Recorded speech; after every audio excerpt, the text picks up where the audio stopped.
سے قلیل کثیر پہ سچا آتا ہے۔ مختار کا کیا مطلب ہے؟ الذی یؤثر علی غیرہ، جس کو اس کے غیر پر ترجیح دی گئی ہو۔ اچھا جی، الذی فاقہ، وہ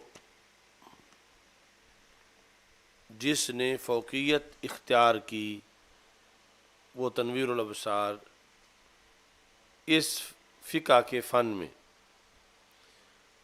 قولہ الذی، تو یہ امام شامی کہتے ہیں نعت تنویر الابصار، تنویر الابصار جو متن ہے در مختار کا، اس کی یہ صفت ہے۔ لا للدر المختار، در مختار کی صفت نہیں ہے۔ ذکر تو دونوں کا ہے، لیکن قریب جو ہے وہ تنویر الابصار ہے۔ اور پھر پہلے بھی مقدمہ میں شروع میں دیگر متون پر جو اس کی ترجیح، اس میں یہ بات بیان کی ہے، تو یہاں بھی اسی کی بات بتائی جا رہی ہے۔ لیکن یہ اس وقت ہوگا جب فی شرح تنویر الابصار جو ہے یہ محذوف کے متعلق ہو۔ یہاں پر محذوف کے متعلق کا مطلب یہ ہوگا کہ یہ علم کا حصہ نہیں ہے۔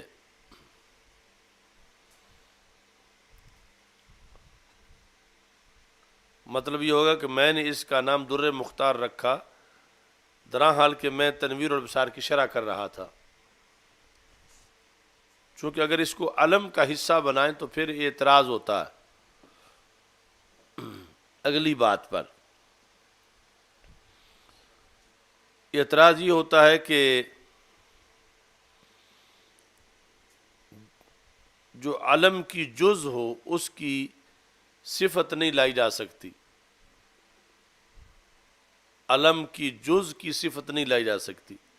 تو اگر فی شرح تنویر الابصار یہ علم کا جز ہے، در مختار فی شرح تنویر الابصار، تو پھر الذی فاقہ اس کی صفت نہیں ہو سکتی، چونکہ علم کے جز کی صفت نہیں لائی جا سکتی۔ تو یہ چونکہ صفت ہے اس کی، تو پھر فی شرح تنویر الابصار کو علم کا جز نہیں بنائیں گے، بلکہ علم در مختار تک ختم ہو جائے گا، آگے یہ اس کو معذوف کے متعلق کریں گے۔ تو معذوف کے متعلق کرنے کی وجہ سے اب یہ صفت بھی بن جائے گا الذی ما قبل کی، اور اعتراض بھی نہیں ہوگا۔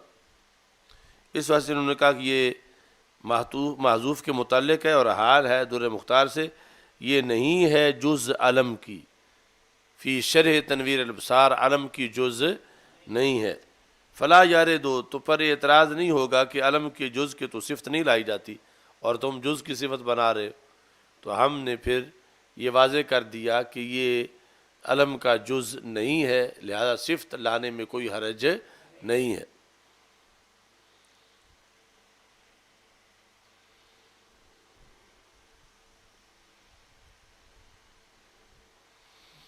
دوسرا جواب دیتے ہیں کہ پہلے بھی ہم بتا آئے ہیں کہ جو چیز علم کا حصہ ہے اس کی دو حالتیں ہیں، ایک ہے علم کا حصہ بنانے سے پہلے، ایک ہے علم کا حصہ بنانے کے بعد۔ تو یہ جو اعتراض ہے کہ جو علم کا حصہ ہو اس کی صفت نہیں آتی، جب یہ بن چکا ہو حصہ، اور جب تک اسے حصہ نہ بنایا ہو تو پھر اس کی احکام اور ہیں۔ اس بنیاد پر دوسرا جواب یہ دیا جا سکتا ہے کہ الذی فاقہ، ہم اس تنویر الابصار کی صفت اس حالت میں قرار دیتے ہیں جب تک اس کو علم کا حصہ نہ بنایا گیا ہو، تو اس لیے پھر اعتراض لازم نہیں آئے گا۔ علاوہ یہ ہے، یعنی دوسرا یہ جواب ہے، انہ قد ینظر فیہ الی ما قبل العلمیت، کہ کبھی علم کی جز میں اس حالت کو پیش نظر رکھا جاتا ہے جو اس کے جز بننے سے پہلے کی ہو، تو اس وقت احکام اور ہوتے ہیں، جس طرح کہ ہم پہلے ذکر کر چکے۔ لیکن ہم سے اشارہ کر دیا یہ دوسرا جواب کمزور ہے اور پہلا جواب جو ہے وہ صحیح ہے۔ ھذا الفن، فقہ، فن کیا ہے؟ فن کا معنی ہے حال اور کسی شے کی کوئی قسم۔ تو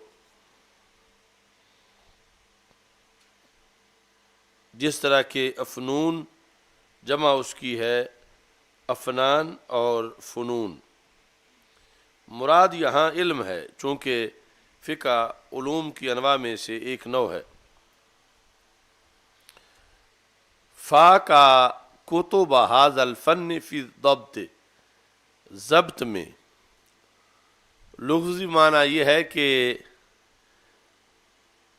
وہ چیز جو تنکا تنکا ہو اس کو محفوظ کرنے کے لیے کسی گٹھے میں باندھ دینا، جس طرح گندم کا بروٹا باندھا جاتا ہے یا اور چارہ کاٹ کے اس کو باندھا جاتا ہے جو ویسے ایک تنکا ہے، تو اس عمل کو ضبط کہتے ہیں۔ تو اسی کے تابع ہے کہ پھر ایک ہی قسم کے مسائل کو ایک فصل میں ذکر کر دینا یا ریلیٹڈ موضوعات کو اکٹھا ذکر کرنا، تو یہ بعض کتابوں کی شان ہے۔ اس واسطے کہا کہ ضبط کے اندر جو ہے یہ فائق ہے تنویر الابصار باقی کتابوں پر۔ والمراد بھی ہنا حسن التحریر و متانت التعبیر، حسن تعبیر اور متانت تعبیر۔ فہو مضبوط کالحمل المحزوم، حمل بوجھ کی گٹھڑی کہ جس کو رسا ڈال دیا گیا ہو، یعنی مثال کے طور پہ اتنا 10 جگہ پڑا ہوا ہے تو اس کو باندھے بغیر اٹھانا بڑا مشکل ہے، اور اس کو اکٹھا کر کے ایک ہی رسی میں کر لیا جائے تو وہ آسان ہے۔ تو اس لیے یعنی اس کتاب کے اندر بکھرے ہوئے مسائل کو ایک ہی گٹھے کی طرف بنا دیا گیا ہے۔ تصحیح،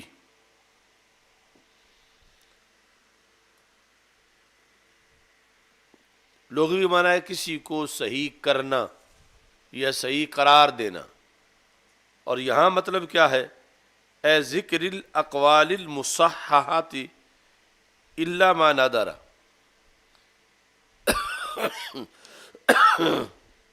کہ فقہ میں بھرمار ہے اقوال کی کسی بھی مسئلے میں، بالخصوص بر صغیر پاک و ہند میں، تو جو صحیح ترین اقوال ہے ان کو اکٹھا کر دینا اس کتاب کی شان ہے۔ پھر سوال پیدا ہوتا ہے کہ بہت سے یعنی کئی ایسے بھی اقوال ہیں جو صحیح نہیں تھے اور انہوں نے لکھ دیے، تو اس کا انہوں نے جواب دیا الا ما نادر، یعنی کچھ شاذ و نادر ہیں جو غیر صحیح بھی ہوں، لیکن اکثریت جو ہے وہی ہیں جو صحیح اقوال تھے اور انہوں نے اکٹھے کیے۔ یہ بر صغیر پاک و ہند میں یعنی سب سے زیادہ جو لکھا گیا تو فقہ پر ہی لکھا گیا۔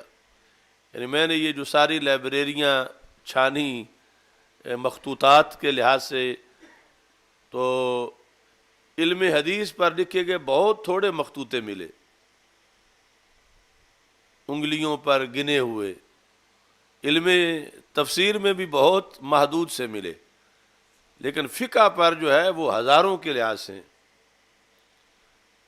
نور الازا کی شرح، قدوری کی شرح، اور پھر شروحات پر شروحات یا علیحدہ تصنیفات، یعنی یہ خاص شغف تھا بر صغیر پاک و ہند کا۔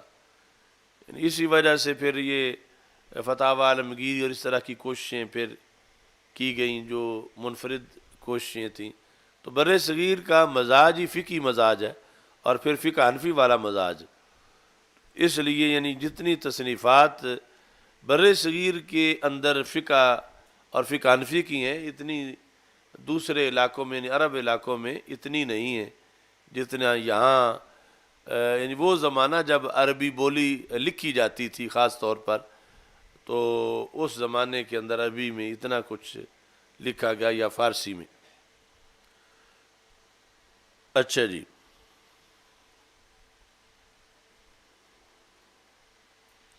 حالانکہ جو آئے تھے مبلغین بیرون سے وہ شافی بھی تھے، حنبلی بھی تھے، مگر شافی فقہ یہاں پھیل نہیں سکی۔ چند حالانکہ ایک روایت میں حضرت خواجہ معین الدین چشتی اجمیری رحمۃ اللہ علیہ کو شافی المذہب کہا جاتا ہے، لیکن وہ روایت مرجو ہے. اگر آپ شافعی ہوتے تو وہ 90 لاکھ تو کم از کم لاکھ تو شافعی آگے ہوتے.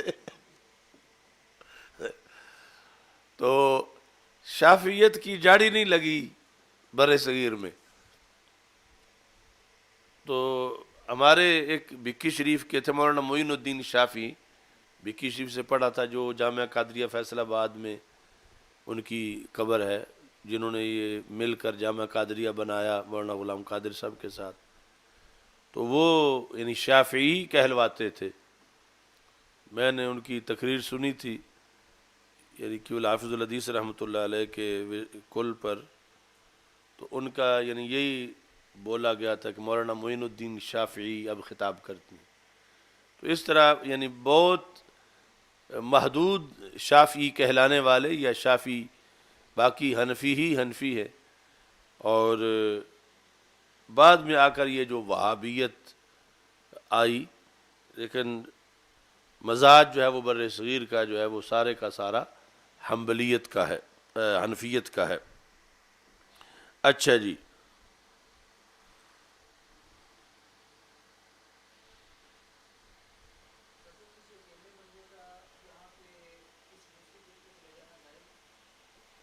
اکیلے بندے کا ہاں جائز تو ہے نا کہ وہ دلائل کی روشنی میں اگر کسی امام کی بھی اقتداء کرنا چاہے. مگر یہ جو اعلیٰ حضرت رحمۃ اللہ علیہ نے لکھا ہے نا کہ نجد کے حنبلی اور ہند کے حنفی، نجد کے حنبلی حنبلی نہیں حبلی ہیں. یعنی یہ جو وہابی ہیں اور کہلاتے ہیں ہم حنبلی ہیں، تو کہا نجد کے حنبلی حنبلی نہیں حبلی ہیں.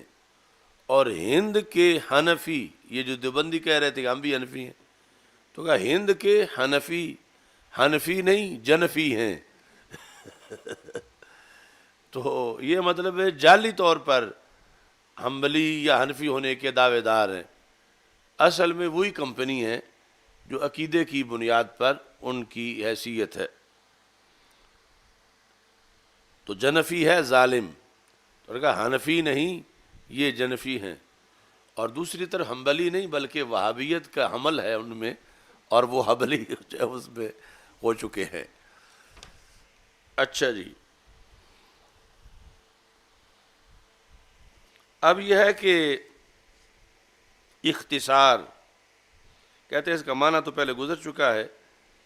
فَهُوَ مَا حُسْنِ التَّحْرِيرِ وَالتَّصِحِيحِ خَالٍ عَنِ التَّطْوِيلِ. تو کہتے ہو سکتا تھا کہ ایک کتاب کے اندر مختار مذہب بیان کیا گیا ہے اور بہت اچھی تحریر ہے، لیکن ہو سکتا ہے اس کے باوجود لمبی بھی بہت ہو.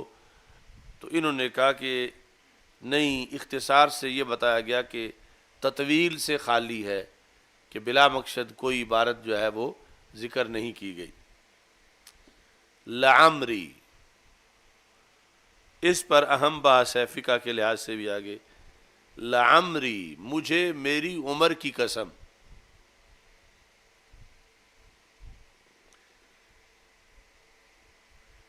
یہ مغرب ہے لفظ،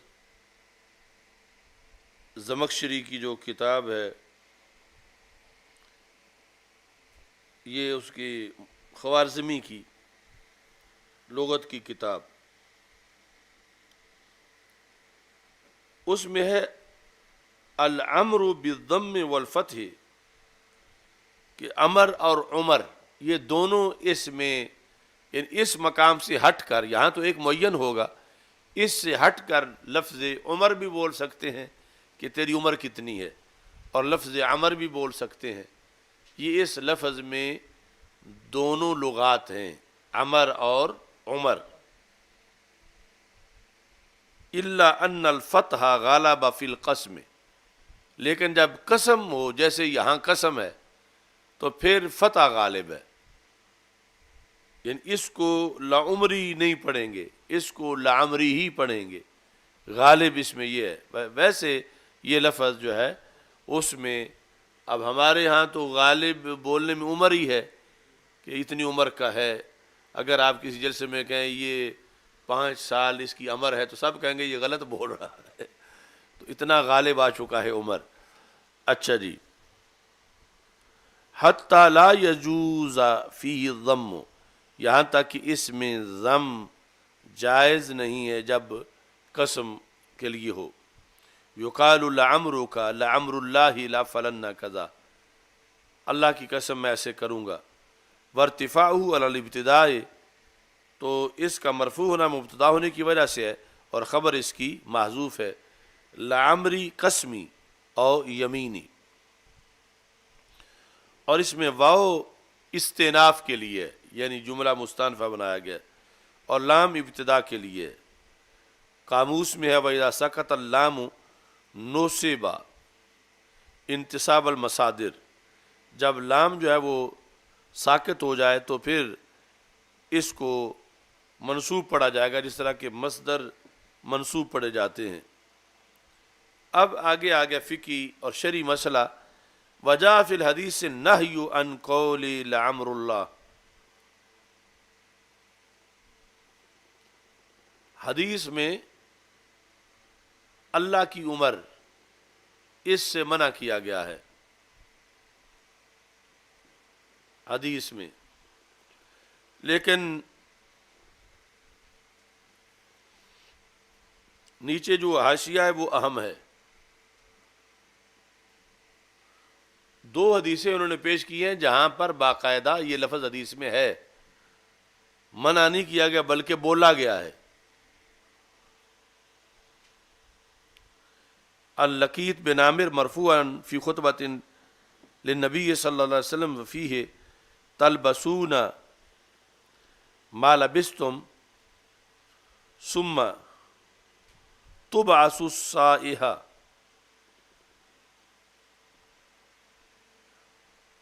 تم زندہ رہو گے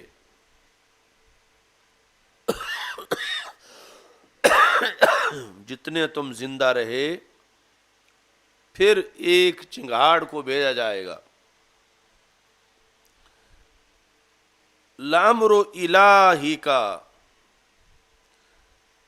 جو مخاطب سامنے موجود تھا رسول اکرم صلی اللہ علیہ وسلم کے، اسے فرمایا مجھے تیرے الہ کی عمر کی قسم، ما تدع علی ظہرها من شیء الا مات، تو وہ جب وہ آواز آئے گی قرب قیامت میں تو ہر ذی روح فوت ہو جائے گا اور پھر قیامت آئے گی. تو اس حدیث کے اندر جو مسند امام احمد میں ہے تو لا عمر الہ کا، لا عمر الہ کا، یہاں اللہ کے بارے میں لفظ عمر کا ذکر ہے جو بقا کے معنی میں ہوگا، مجھے تیرے الہ کے بقا کی قسم. اچھا جی. دوسری حدیث بخاری شریف میں ہے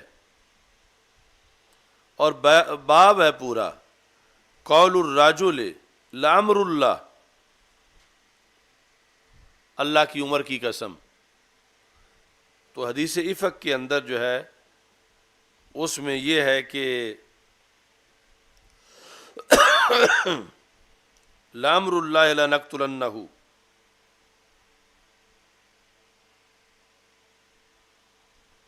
اور اس کے علاوہ بہت سے صحابہ کی زبان سے بھی یہ قسم کے لفظ نکلے ہیں، وہ بھی آگے انہوں نے ذکر کیے ہیں. تو پھر یہ جو مقام ہے فتاوی شامی کا، اس کو تسامح قرار دیا جائے گا کہ یہ اتنی زیادہ احادیث موجود ہیں کہ جہاں باقاعدہ یہ لفظ عمر موجود ہے اللہ تعالیٰ کے لحاظ سے. اور اس میں صرف یہ ہوگا کہ عمر کا عام لفظ جو بولا جاتا ہے، چونکہ وہاں بولا جاتا ہے جہاں آغاز بھی ہوتا ہے اختتام بھی ہوتا ہے، تو اس سے پھر قطع نظر بقا کے معنی میں پھر اس کو استعمال کرتے ہوئے اس کا جواز جو حدیث میں موجود ہے تو اس کو سامنے رکھا جائے گا. یہ آغاز انتہا والی محدود لمٹ کا جو ایک پیریڈ ہے اس کے اندر اس کا استعمال اللہ کے لحاظ سے نہیں بلکہ وہ ازلی ابدی کے مطلب میں اس کا استعمال مانا جائے گا۔ اچھا جی،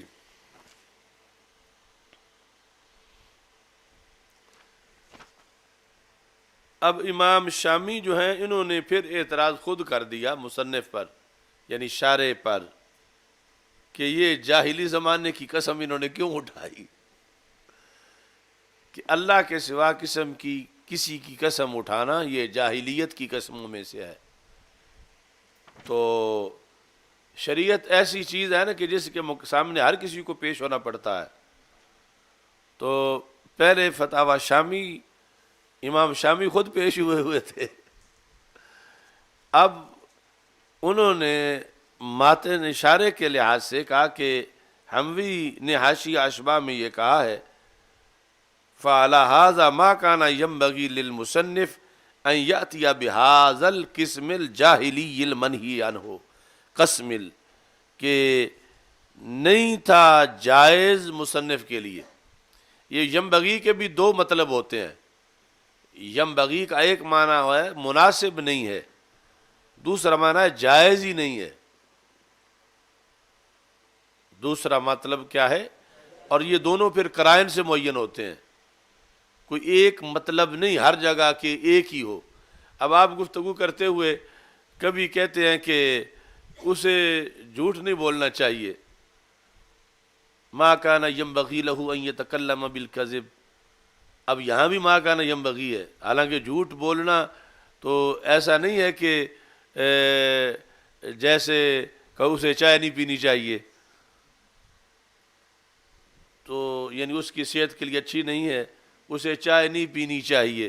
اب چائے پیے گا تو کوئی حرام تو نہیں کرے گا، کوئی کفر تو نہیں کرے گا، کوئی لعنت کا مستحق تو نہیں ہوگا، تو ادھر جھوٹ بولنے سے تو یہ سب کچھ یعنی وہ لعنت جو ہے وہ آ جاتی ہے، کاذبین پر لعنت ہے وصفی طور پر، تو یا یہ دوسرا کہ جھوٹ بولنا حرام ہے قطعی طور پر۔ تو دونوں جگہ ما کان ینبغی لہ ان یشرب الشائی، اسے نہیں چاہیے کہ وہ چائے پیے، اور ما کان ینبغی لہ ان یتکلم بالکذب، اسے نہیں چاہیے کہ وہ جھوٹ بولے۔ تو اب دونوں کے لیے ینبغی آیا ہے، لیکن ایک ینبغی جو ہے وہ ندب یا استحباب کے لحاظ سے ہے، دوسرا جو ہے وہ تو اس لحاظ سے کہ جائز ہی نہیں ہے۔ تو یہ یہاں جو ہے اس معنی میں ہے کہ جائز نہیں، یہ نہیں کہ جائز تو ہے لیکن مناسب نہیں تھا۔ فَعَلَى هَذَا عَلَى هَذَا مَا كَانَ يَنبَغِي، کہ جب شریعت میں غیر اللہ کی قسم کو حرام قرار دیا گیا، بلکہ وہابیوں کے نزدیک شرک قرار دیا گیا، تو پھر جو ہے یہ ہمارے نزدیک بھی مطلب ہے ناجائز ہے، حرام ہے۔ تو ینبغی کا مطلب ہے کہ جائز نہیں مصنف کے لیے کہ وہ یہ قسم جاہلی منہی عنہ جس سے شریعت میں منع کیا گیا ہے، یہ جائز نہیں تھا کہ ایسی قسم اٹھاتے پڑھے لکھے ہو کر لعمری، جو انہوں نے قسم اٹھا دی ہے۔ اچھا جی، اب اس پر تفصیلاً بحث ہے۔ وفی شرح النقایات للقوستانی، کوہستانی کی جو شرح نکایا ہے، نام اس کا جامع الرموز ہے، جو پیچھے کئی بار ذکر آ چکا ہے، اس میں انہوں نے کہا لا یجوز ان یحلف بغیر اللہ تعالی، یہ جائز نہیں کہ غیر اللہ کے نام کی قسم اٹھائی جائے۔ وَيُقَالُ، کیسے؟ لَعَمْرُ فُلَانٍ، لَعَمْرُ زید، زید کی عمر کی قسم، یا لَعَمْرِ، مجھے میری اپنی عمر کی قسم۔ وَإِذَا حَلَفَ لَيْسَ لَهُ أَن يَبَرَّ، اور جب کسی نے یہ قسم اٹھائی ہو تو ضروری اس کے لیے جائز نہیں کہ وہ اس قسم کو نبھائے، بلکہ توڑے اس کو پورا کرنا جائز نہیں۔ بل یاجب ان یحنس، واجب ہے کہ حانس ہو اس میں، یعنی وہ جو اس نے قسم اٹھائی کہ مجھے میری عمر کی قسم میں فلاں جگہ نہیں جاؤں گا، تو اب لازم ہو گیا کہ جائے، تاکہ وہ قسم ٹوٹے کہ جو شریعت میں حرام تھا، جو قسم اٹھانا جو اس نے اٹھائی ہوئی ہے۔ کیوں؟ فَإِنَّ الْبِرَّ فِيهِ كُفْرٌ عِندَ بَعْضِهِمْ، یعنی حرام تو سب کے نزدیک ہے، لیکن بعض کے نزدیک کفر بھی ہے۔ بر کیا ہے؟ کہ اس قسم کا لحاظ رکھنا، کہ میں نے چونکہ قسم اٹھائی ہے میں نہیں جاؤں گا، تو اس قسم کا لحاظ رکھنا اصل غیر اللہ کی وہ تعظیم ہے کہ جس کی اجازت نہیں۔ اس بنیاد پر بعض نے کے نزدیک اس قسم کو نبھانا، پورا کرنا یہ کفر ہے، جس طرح کی کفایت الشابی میں موجود ہے۔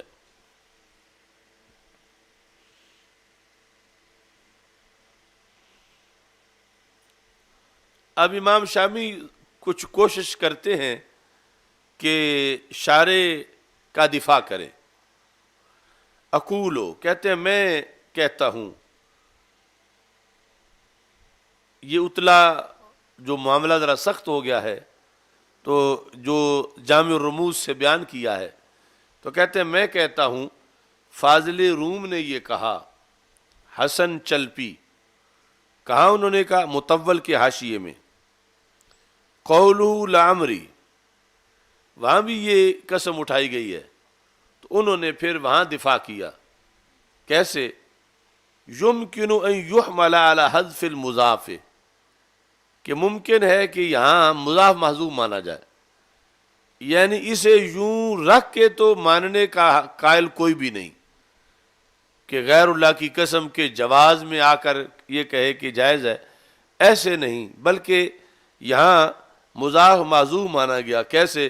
لواہب عمری، مجھے میری عمر دینے والے کی قسم، یعنی پھر بھی اللہ کی قسم، لواہب عمری وقضا امثالہ مما اقسم فیہ بغیر اللہ تعالی، اور ایسے ہی جہاں اللہ تعالیٰ کے علاوہ جو قسمیں اٹھائی گئی ہیں ان سب میں مضاف معذوف ہے، جس طرح کہ والشمس واللیل والقمر ونظائرہ، اے ورب الشمس ورب القمر ورب اللیل۔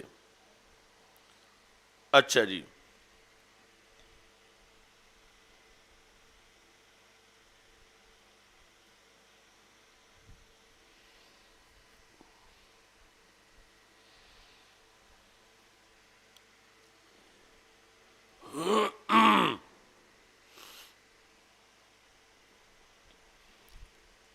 یہ ایک جواب دیا، آگے دوسرا جواب۔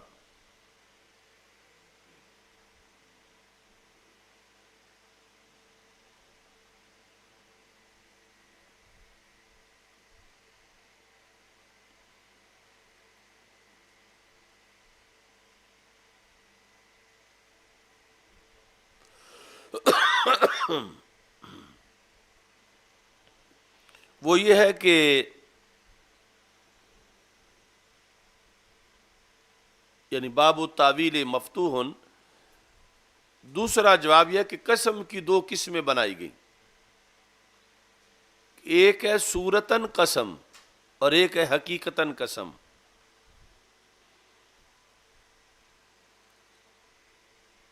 تو حقیقتاً قسم تو غیر اللہ کی حرام ہے، لیکن صورتاً قسم جو ہے اس کا حکم جدا ہے، جو انہوں نے اس جگہ جواب دینے کی کوشش کی۔ وَيُمْكِنُ أَن يَكُونَ الْمُرَادُ بِقَوْلِهِمْ لَعَمْرِي وَأَمْثَالِهِ ذِكْرَ صورت القسم، ممکن ہے، قطعی طور پر جواب نہیں، ممکن ہے کہ یہ جنہوں نے جہاں جہاں بھی لعمری بولا تو مراد وہاں صورت قسم ہو، جس میں مقصد جو ہے وہ تعظیم نہیں بلکہ مضمون کلام کی تاکید ہے۔ یعنی جس وقت کہا جاتا ہے واللہ، تو اس میں تو لفظ اللہ کی تعظیم مقصود ہے، اور لعمری میں صرف وہ یہ اعتبار دلوانا چاہتے ہیں کہ بات پکی ہے، جو میں بات کر رہا ہوں یا جو لکھی ہے اسے رائج کرنے کے لیے، لتاکید مضمون الکلام و ترویج ہی فقط سے جو ہے وہ آگے تعظیم کی باؤنڈری کراس کرنے سے روکا ہے کلام کو، کہ جو اللہ کی قسم اٹھائی جاتی ہے وہاں تو تعظیم بھی ہے، تاکید بھی ہے، تو یہاں صرف تاکید ہے، تعظیم نہیں ہے۔ لأنه اقوى من سائر المؤکدات، تو سوال پیدا ہوتا تھا کہ تاکید اور بھی کئی طریقوں سے ہو سکتی ہے، تو اس کا جواب انہوں نے دیا کہ مؤکدات میں سے یہ سب سے اقویٰ ہے، مؤکدات میں سے یہ سب سے اقویٰ ہے۔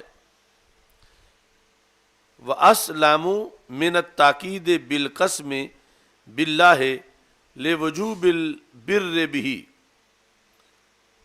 پھر سوال پیدا ہوتا تھا کہ پھر اللہ کی قسم جو ہے اس میں بھی تو تاکید ہے، تو اس کا انہوں نے جواب دیا کہ وہاں تو پھر پورا کرنا جو ہے وہ واجب ہو جاتا ہے، تو اس سے بچاؤ کے لیے کہ وہ وجوب بھی لازم نہ آئے اور تاکید بھی ہو جائے، یہ صورتحال ان لوگوں نے اختیار کی۔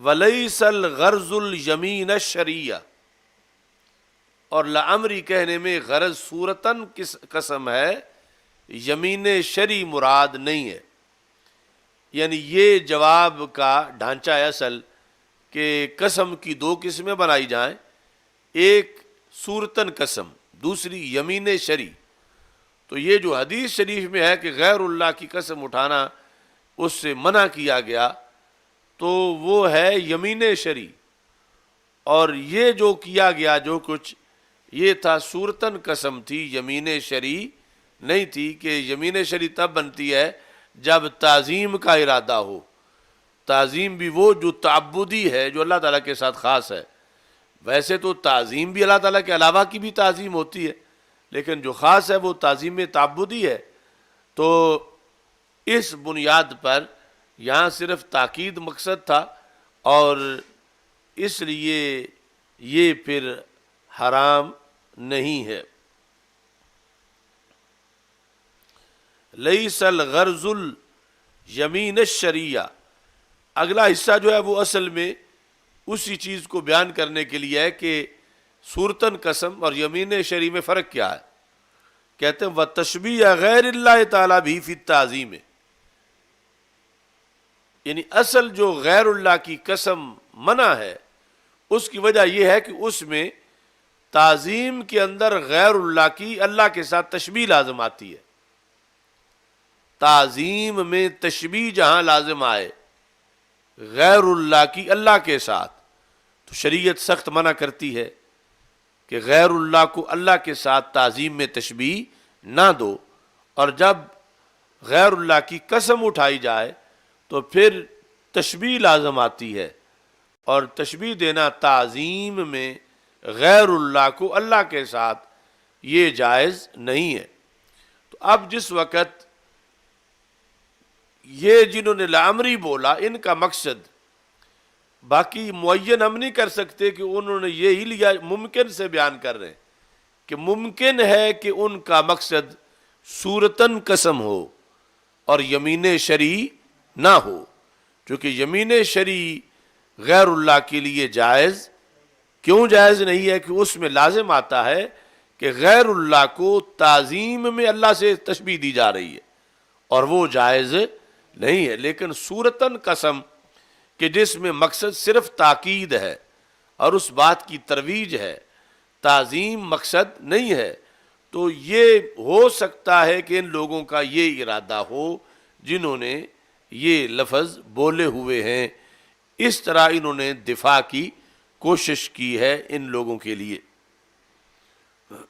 حتی یارد علیہ ان الحلف بغیر اسمہ و صفات عز و جل مکروہ، یہ اصل حکم ہے، کیونکہ پیچھے جنہوں نے کفر کہا وہ بعض کا قول ہے. تو اصل حکم جو ہے وہ حلف بغیر اللہ مکروہ ہے، مکروہ تحریمی، جس طرح کی اس کی وضاحت کی ہے امام نووی نے مسلم کی شرح کے اندر. لیکن انہوں نے آگے بل سے پھر ترقی میں احتیاط کا پہلو اجاگر کیا. بل الظاہر من کلام مشائخنا، ہم جو حنفی مشائخ ہیں، امام نووی تو شافی ہیں، ہمارے جو مشائخ ہیں ان سے ظاہر یہ ہے انہو کفر ان کان باعتقاد انہو حلف یاجب البر بہ وحرام ان کان بدونہ کما سر بھی بعض الفضلاء، کہ احناف کے نزدیک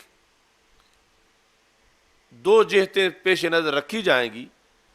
ایک جہت میں یہ ہے کہ یہ قسم اٹھانا کفر ہے، اور دوسری جہت یہ ہے کہ یہ قسم اٹھانا حرام ہے.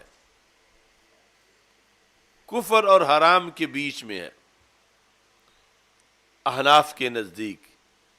اچھا جی،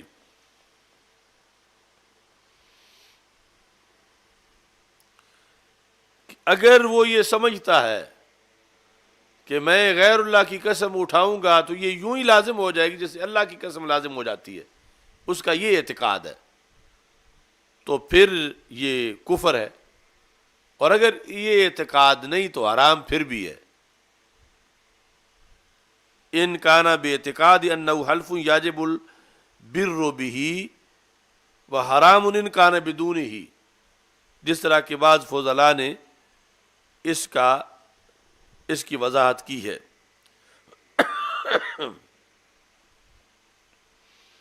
باقی یہاں شارح کی یہ حمایت فل کرنا چاہتے ہیں، کہتے ہیں وَذِكْرُ سُورَةِ الْقَسْمِ عَلَى الْوَجْهِ الْمَذْكُورِ لَا بَأْسَ بِهِ، صورت قسم جس طرح کے یہاں ہے اس میں کوئی حرج نہیں ہے. لیکن عوامی طور پر یعنی لوگ چونکہ بہت مشکل ہے یہ فرق کرنا کہ قسم اٹھانے والا تعظیم کے لحاظ سے اٹھا رہا ہے یا تاکید کے لحاظ سے. یعنی یہ عوام تو کیا علماء کے لیے مشکل ہے، تو اجازت عوام کو دینے میں خرابی ہی خرابی ہے.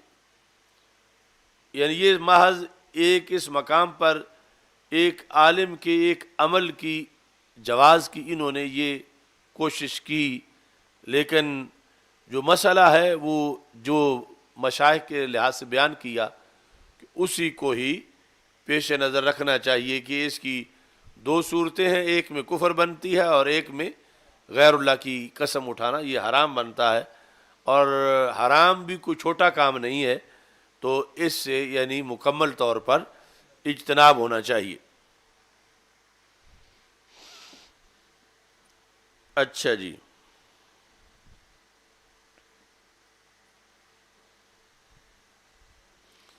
باقی لفظ تعظیم آ گیا ہے. تعظیم یعنی یہ عقائد کی جو باتیں ہیں فرق تھوڑا تھوڑا ہے، اور آگے بولنے میں فرق تھوڑا ہے، نتیجے میں کفر اسلام کا ہے.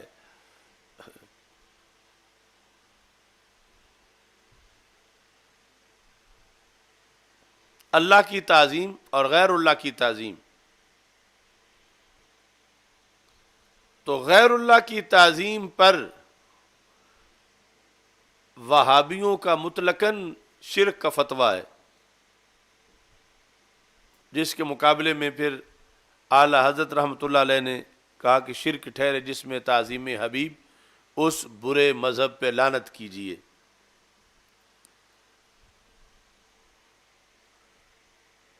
اسی طرح ہے نا.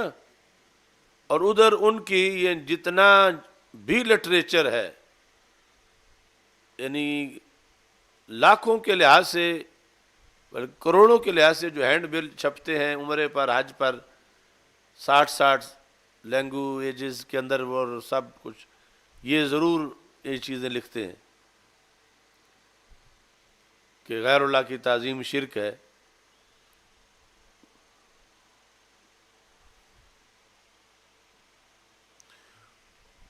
تو وہ اپنی ایک ضد پہ اڑے ہوئے ہیں.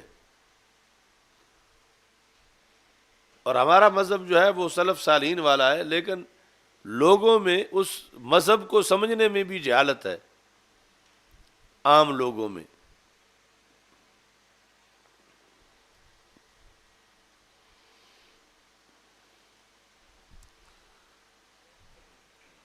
اب یہاں یہ آگے آ کے جب قسم اٹھائے غیر اللہ کو اللہ کے ساتھ تعظیم میں تشبیہ دینے کے لیے، تو پھر جو ہے کفر ہے.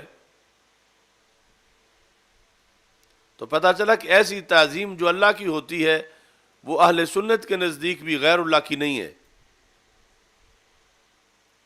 جو تعظیم اللہ کی، یعنی جو تعظیم اللہ کے ساتھ خاص ہے، وہ غیر اللہ میں ماننے سے کفر ہوتا ہے. اور غیر اللہ کی تعظیم بھی ہے،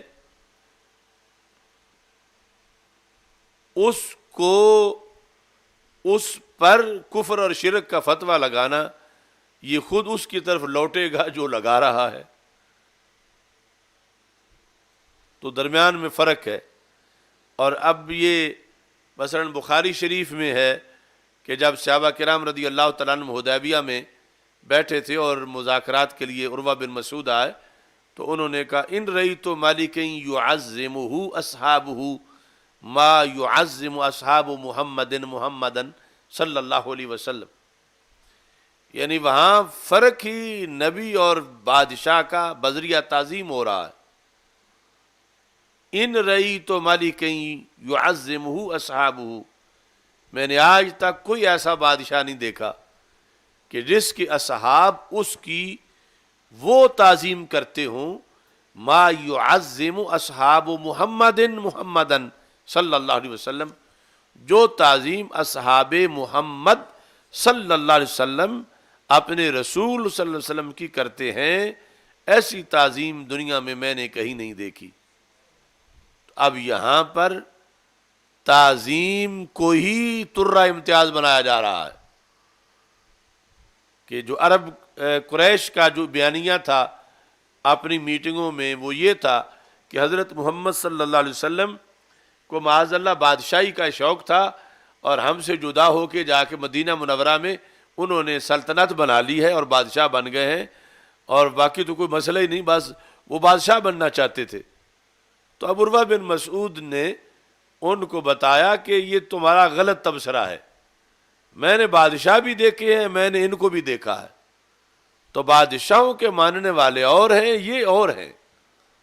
یعنی بادشاہوں کے ماننے والوں کا اپنے بادشاہوں سے تعظیم کا وہ رشتہ نہیں ہوتا جو میں نے اصحاب محمد صلی اللہ علیہ وسلم کا رشتہ دیکھا. ان تنخم النبی نخامۃ الا وقعت فی کف رجل منہم، کہ وہ تو لعاب دہن اونٹوں سے جدا کرے تو ان کے صحابہ اس کے نیچے بھی ہاتھ کر لیتے ہیں اور اپنے چہروں پہ لگاتے ہیں. تو یہ بادشاہوں کے ہاں تو نہیں ہوتا. تو لہذا تم انہیں ایک بادشاہ سمجھ کے اپنا دشمن قرار دے کے جو جنگ کرنا چاہتے ہو تو اس میں تم ہلاک ہو جاؤ گے، چونکہ بادشاہوں کے سپاہی ایسا نہیں لڑتے جیسے ان کے غلام لڑیں گے. اور ان کے اندر جو جذبہ ہے کہ جب وہ لعاب دہن کے پیچھے اتنا ہے تو اپنے پیغمبر علیہ السلام کے لوکی کے لیے کس قدر وہ پہرے دار کھڑے ہو جائیں گے. تو یہاں اب تعظیم کا لفظ ہے اور ہے صحابہ کے بارے میں. اور اگر تعظیم سے بندہ مشرک ہو جائے، تعظیم بھی اللہ کے سوا، تو پھر تو یہ سارا معاملہ ہی خراب ہو جائے گا. حالانکہ مشرک نے تعظیم دیکھی تو شرک ٹوٹ گیا. یعنی جو مشرک تھا، آیا تھا مشرک تھا، اس پر شرک ٹوٹا. دیکھا تو نماز روزہ بھی، مگر شرک تب ٹوٹا جب لعاب دہن کو ماتھوں پہ لگتے دیکھا. اور 5 چیزیں جو بخاری میں انہوں نے بیان کی کہ کادو یقتتلون علی وضوئہ، دوسرے نمبر پہ بیان کی. پہلا لعاب دہن، اذا امر فابتدروا امرہ، کہ جو حکم دیں تو یہ سارے دوڑ پڑتے ہیں. یہ نہیں ہے کہ ہاتھ پاؤں چومیں اور مشکل کام کے لیے آگے پیچھے دیکھیں. فابتدروا امرہ. اور پھر اذا تکلم خفضوا اصواتہم، وہ بولیں تو یہ اپنی آوازیں پست کر لیتے ہیں، یعنی ان کی آواز کے برابر آواز بھی نہیں رکھتے، اتنا ادب کرتے ہیں. اور 5ویں نمبر پہ کہا ما یحدون الیہ النظر تعظیما لہ، کہ آنکھوں سے بھی تعظیم کرتے ہیں۔ آنکھوں سے تعظیم یہ ہے کہ پوری آنکھ کھول کے نہیں دیکھتے کہ اس سے بے ادبی کا وہ سمجھتے ہیں خطرہ ہے، تو آنکھیں جھکا کے تھوڑا تھوڑا دیکھتے ہیں، تیز نگاہی نہیں کرتے۔ حالانکہ آنکھ کی تیزی تو ایک نور ہے جو رائی کی آنکھ سے نکلتا ہے، مری پہ گرتا ہے اور چیز نظر آتی ہے، اور نور بڑا نرم ہے، لیکن سرکار کا نور بہت نرم ہے۔ یعنی وہ آداب اس طرح ہیں کہ ایک مشرک کو یہ محسوس ہو رہا تھا کہ یہ دیکھنے میں بھی ادب کرتے ہیں۔ ما یحدون الیہ النظر تعظیما لہ، ان کی تعظیم کے پیش نظر، وہ مفعول لہو ہے، تعظیم لہ، یہ اپنی نگاہیں جھکا کے تھوڑا تھوڑا دیکھتے ہیں۔ اب یہاں بھی لفظ تعظیم استعمال کیا، شروع میں بھی لفظ تعظیم ہے۔ یہ صحابہ علیہم رضوان کا ترہ امتیاز ہے، اور اس سے کفر پر دھاک بیٹھی کہ یہ تعظیم والے لوگ ہیں، ان کے دلوں میں جو اپنے نبی علیہ السلام کی تعظیم ہے، تو اس بنیاد پر ان سے لڑنا آسان نہیں ہے، یہ بہت زبردست ہیں۔ تو یہ لفظ تعظیم اب بار بار آ رہا ہے، اور ان کے لیے رہا ہے فَإِنْ آمَنُوا بِمِثْلِ مَا آمَنْتُمْ بِهِ فَقَدْ اهْتَدَوْا۔ تو ادھر اتنا ہے، اور ادھر شرک کا فتویٰ ہے کہ اللہ کے سوا کسی کی تعظیم کریں تو بندہ مشرک ہو جاتا ہے، اور ادھر جن کا ایمان معیار ہے وہ سارے تعظیم کر رہے ہیں، اور تعظیم اللہ کے رسول علیہ السلام کی کر رہے ہیں۔ تو اس بنیاد پر یہ فرق کرنا پڑے گا کہ ایک ہے تعظیم تعبدی اور دوسری ہے تعظیم غیر تعبدی۔ تعظیم تعبدی وہ ہے کہ کسی کی بڑائی ایسے انداز سے ظاہر کرنا جو زمرہ عبادت میں آتا ہے، تو پھر تعظیم غیر اللہ کے لیے نہیں ہوگی، وہ تعبد عبادت صرف اللہ کے لیے ہے۔ جہاں تک تعظیم غیر تعبدی ہے، وہ کسی کی عزت احترام کرنے کے معنی میں ہے، اور عزت للہ العزت ولرسولہ وللمؤمنین، عزت میں وہ حکم نہیں ہے۔ تو ایک مطلب تعظیم عزت کے مفہوم کو اجاگر کرتی ہے، دوسری تعظیم عبادت کے مفہوم کو اجاگر کرتی ہے۔ تو جو تعظیم تعبدی ہے وہ اللہ کے سوا کسی کی نہیں، اور جو تعظیم عزت کی شکل میں ہے اور عبادت نہیں، وہ اللہ کی بھی ہے اور اللہ کے رسول صلی اللہ علیہ وسلم کی بھی ہے اور مومنین کی بھی ہے۔ تو اس بنیاد پر جو ہے یہ یعنی اہل سنت کا وہابیت سے فرق کیا جا سکتا ہے، اور یہ فرق سمجھنا ضروری ہے۔ اگر کوئی تعظیم تعبدی کو بھی جائز سمجھے اللہ کے سوا کسی کے لیے، تو ظاہر ہے کہ وہ شریعت کی حدیں پھلانگ رہا ہے۔ تعظیم تعبدی صرف اللہ کی ہے، اس کے سوا کسی کی نہیں، چونکہ عبادت صرف اس کی ہے۔ لیکن اس کا یہ مطلب نہیں کہ اللہ کے سوا کسی کا ادب احترام نہیں، کسی کی عزت نہیں، تو وہ رب ذوالجلال نے خود قرآن مجید میں بتایا، اور پھر اس میں سب سے بڑھ کر عزت مخلوق میں رسول اکرم صلی اللہ علیہ وسلم کی ذات گرامی کی ہے، تو سب سے بڑھ کر آپ کی تعظیم بھی ہے، اور سب سے بڑھ کر تعظیم صحابہ کرام رضی اللہ تعالیٰ عنہ نے کر کے دکھائی ہے، اور اس سے شرک ٹوٹا ہے، شرک ہوا نہیں ہے کہ وہ مشرک جو ہے اس نے دل میں تحریک پیدا ہوئی کہ میں کلمہ پڑھوں۔ تو اس واسطے یعنی یہ ساری حدود سمجھنا ضروری ہے، کیونکہ ہر جہت میں خطرہ ہے۔ اگر یہ حدود سامنے نہ رکھیں تو معاذ اللہ ایمان کے لیے خطرہ ہے۔ تو ایمان بچانے کے لیے اپنے مسلک کی یہ حدود جاننا ضروری ہے۔ اچھا جی، چلو الحمدللہ رب العالمین والصلاة والسلام علی رسولہ الکریم استغفر اللہ لا الہ الا اللہ وحدہ لا شریک لہ لہ الملک ولہ الحمد وہو علی کل شیء قدیر۔ فضل و کرم رب یسر ولا تعسر وتمم بالخیر صلی اللہ تعالی علی حبیبہ سیدنا